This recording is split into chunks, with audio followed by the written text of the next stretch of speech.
Hey guys, I'm Kyle, and today we're going to teach you how to create a dashboard in Google Ads.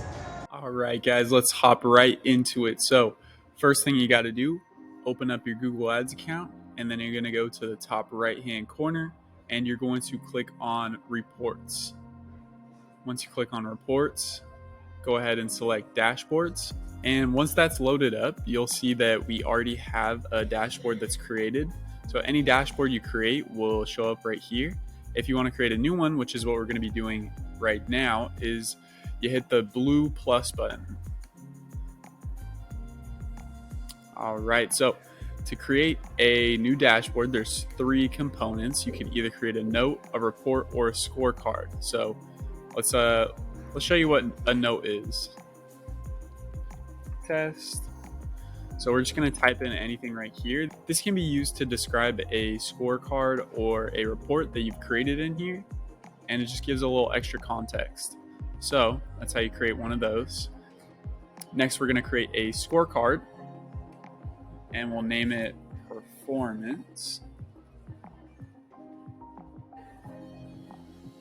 And then once you go and type in a name for it, you're going to choose a measurement.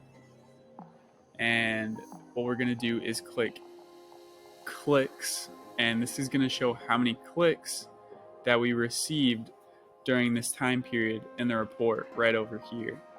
And you could also customize your view to have a chart that shows how many clicks you got during the time period, and so it'll kind of show like the days that you're getting more clicks, or if you're doing it per impressions, it'll also show the impressions.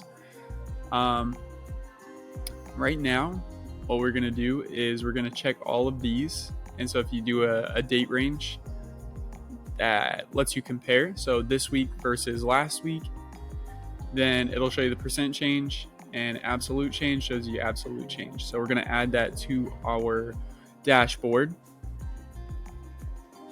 And now we're going to create a report.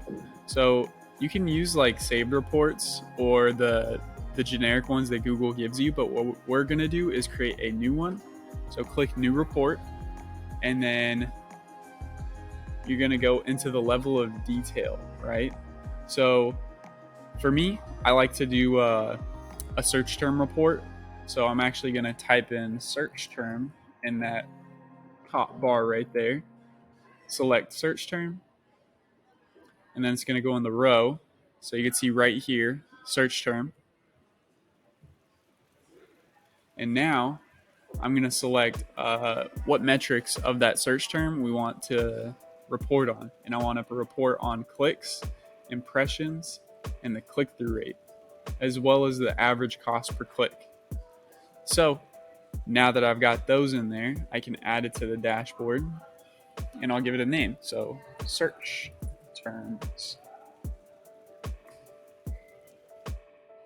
Now, this is an older account that we have, so it's not showing anything right now, but if I go to the date and select all time, you'll be able to see that this is populating data now. We've got our note right there, we've got a scorecard right there, and then we've got our search terms right here. And you can actually adjust these to any size you like. Typically, I'll make it like a 3x3 grid. And yeah, once you're happy with the reports that you have in here, you're going to go ahead and click Save, give your dashboard a name, and we'll just call it Test for now. This is our test dashboard. Save that. Cool. And now you can download this report, and it'll show everything that's showing right here. As far as your note, your reports, and your scorecards, everything will be there. So if you thought this video was helpful, go ahead and subscribe, leave a comment below, like the video, and I'll see you in the next one.